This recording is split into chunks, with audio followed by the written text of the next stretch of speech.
being able to save pretty much whenever you want. And that is really, well, let's take a look at the next game.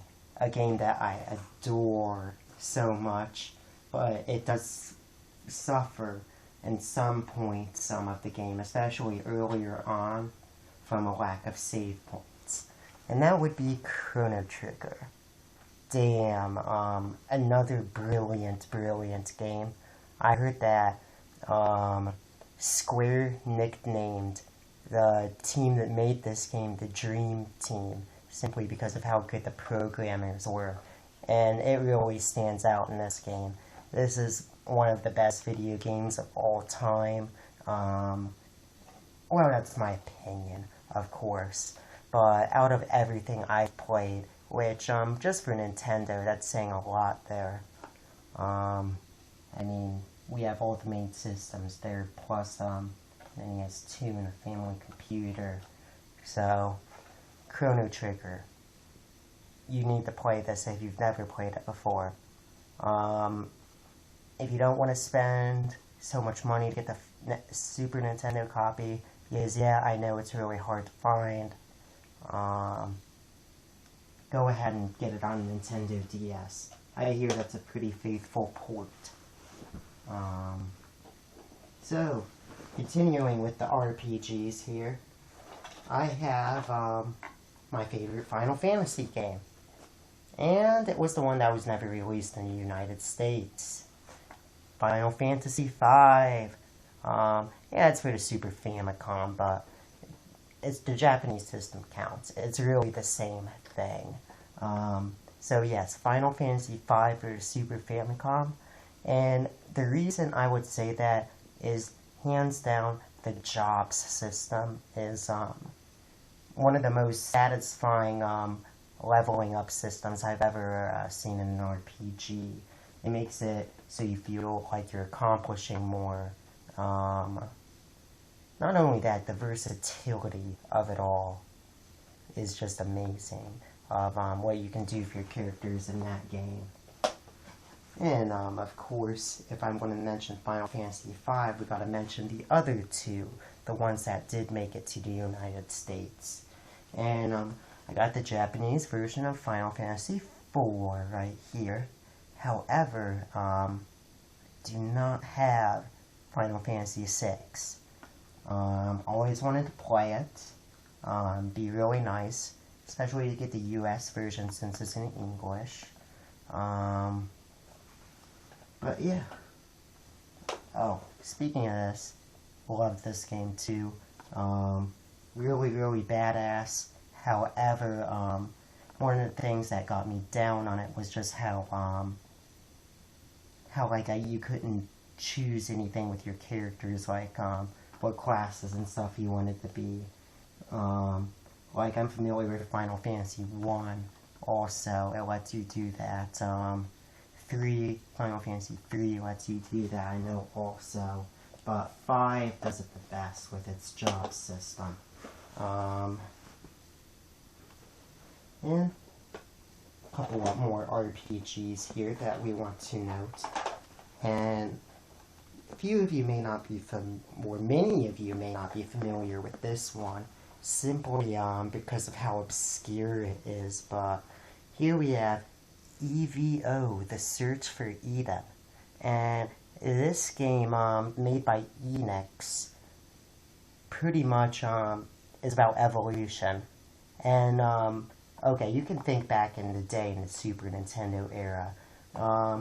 We had a lot more staunchy, evangelical type Christians who pretty much would say evolution is BS and you're going to hell for believing in that stuff. So this game sold very poorly because of that. And also just, a real lack of marketing and stuff like that also.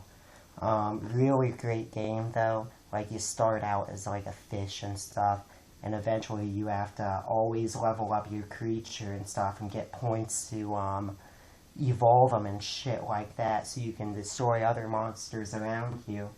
It's a lot of fun. I do admit it gets boring at some parts because eventually you just realize you're doing the same thing over and over again. But especially earlier in the game, you find it very, very satisfying. And the music in this game is it has some very epic music at the same time. But at the same time, yeah, it has some very shit music in it. Or I wouldn't say shit, but just like a 5-second ditty that repeats or something. In this one place area, I know this 5-second loop that replays and it just fucking drove me insane.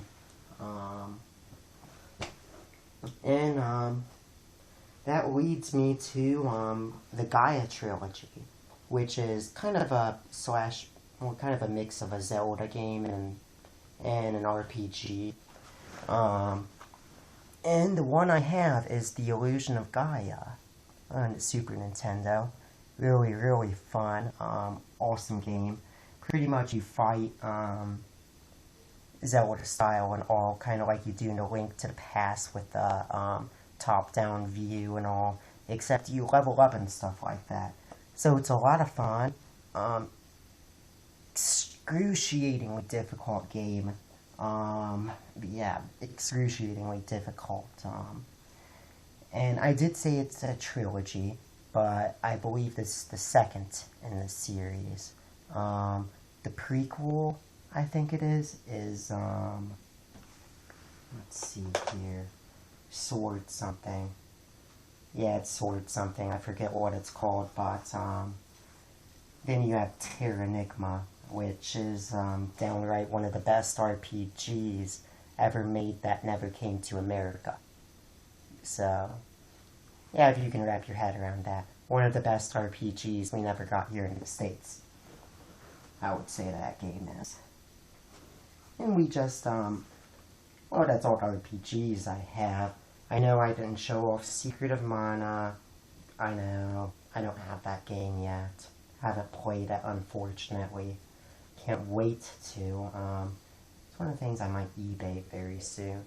Or, I'm not going to be able to find it anywhere else around here. But, yeah, I have a few other games noteworthy of mention.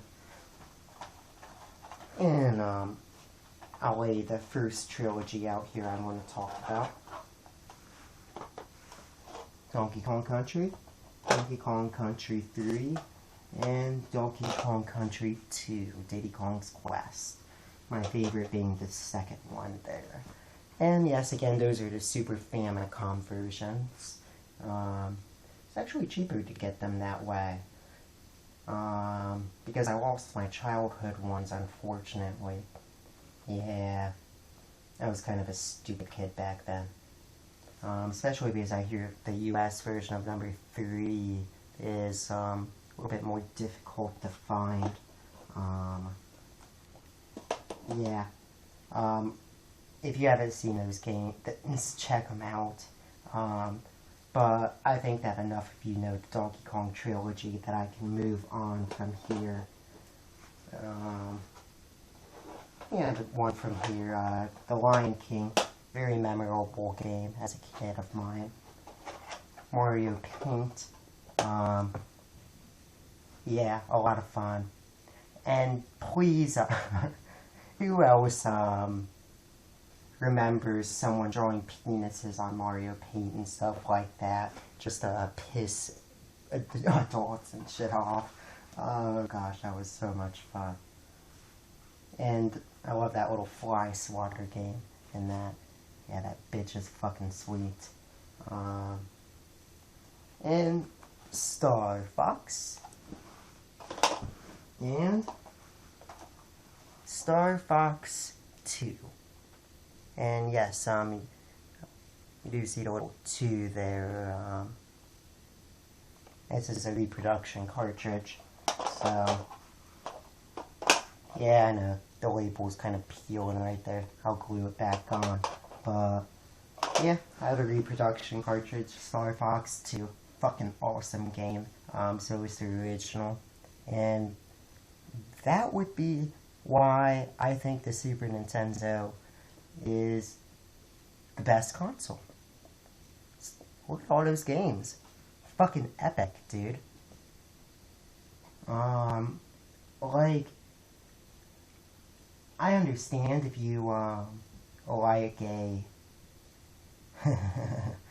console a lot, but you have to prove it. Oh, maybe not. But I certainly did prove why I like this one a lot. I could go ahead and lay out and compare why, and maybe the NES isn't as fun as the Super Nintendo, but that'd be pointless, because the NES is a lot of fucking fun. So is every other Nintendo console I have laying here. Well, maybe except for Wii, simply because everything on there is made by Nintendo. That's good. Not a bad thing, but, well, kind of is a bad thing, because if it isn't made by Nintendo, then it's shit. There's a couple of exceptions, but, yeah, the Wii has that problem. So I think this video is going on long enough. Thanks for watching, and yeah, you all have a good one. Super North out.